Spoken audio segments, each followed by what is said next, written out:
Everyone's been going crazy about Lincoln cents lately, so I thought many of you might be busting out those old change jars and thumbing through your old pennies. So hey, if you come across wheat cents, you might want to look for 1925s. I think despite a huge mintage, many of these can be worth really good money. Now these are ones that have sold at actual auction in the last year, so they're really relative prices. They're not made up or pulled from the sky. These are no key dates. They're no famous heirs. They're just it's a mid-20s Lincoln cents that sell for good money. Let's set the stage though. The year is 1925 and it sat squarely in the roaring heart of the 20s.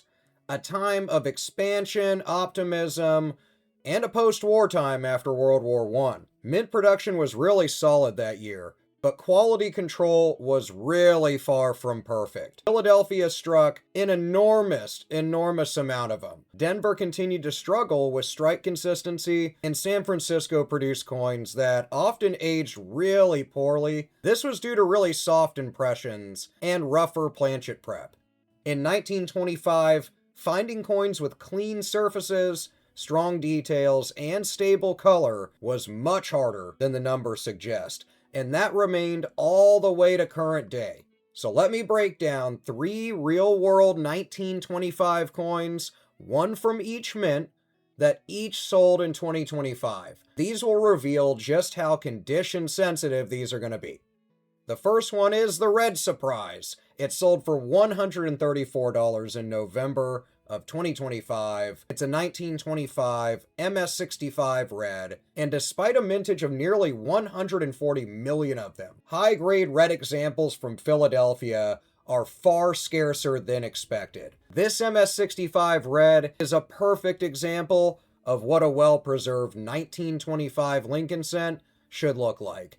It has glowing surfaces, really crisp design, and no serious spots or carbon stains. It's a combination that is really surprisingly elusive today.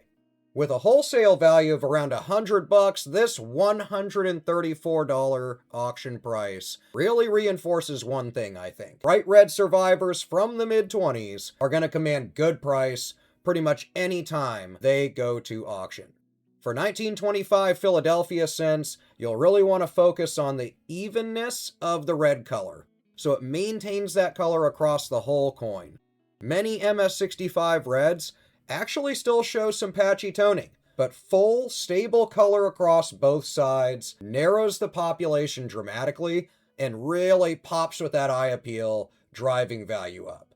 Let's talk about the tough Denver brown version of this coin. It's a 1925D MS63 brown through NGC. It sold for $104, a great price for a 1-cent coin, selling in November of 2025. Denver minted far fewer coins in 1925, and their strikes are notoriously inconsistent. This MS63 brown example is really one of just 67 graded at this level, with only 89 of them finer or so. The coin shows what you expect from a strong Denver strike. It has firm lettering, defined wheat lines, and a really smooth chocolate brown patina that's really beautiful. I think many collectors love it. For a brown coin, not red brown, to break the $100 mark tells you everything you need to know about how competitive this date is when it gets into the upper conditions. For the 1925Ds, prioritize the jawline, the beard detail, really look at Lincoln for really good strike quality. Also look on the reverse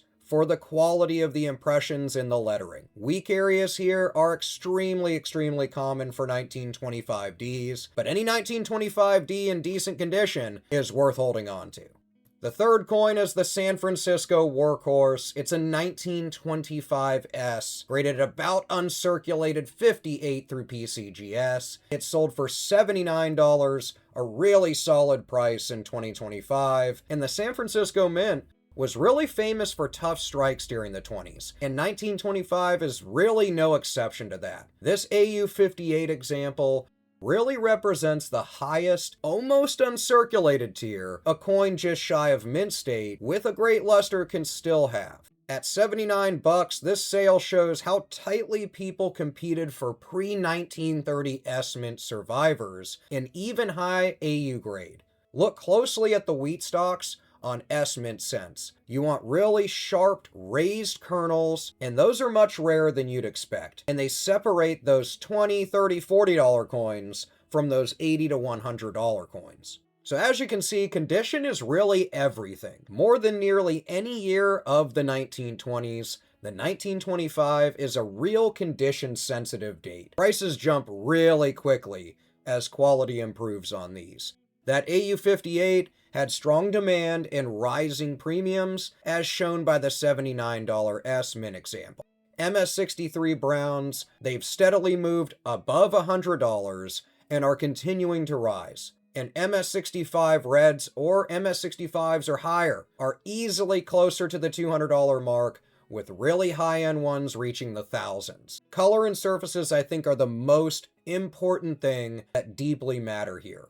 Red examples are far scarcer than the mintage suggests, even when there's a ton of them from Philadelphia, 140 million. Really good condition ones are hard to come by. Let me know what you think about wheat cents in the comments, what you've been coming across, if you have some really nice 1925 Lincoln cents in your collection. And of course, let me know what else you've been coming across in any of your other collectible hunts. I'll see you in the comments, and I'll see you in the next video.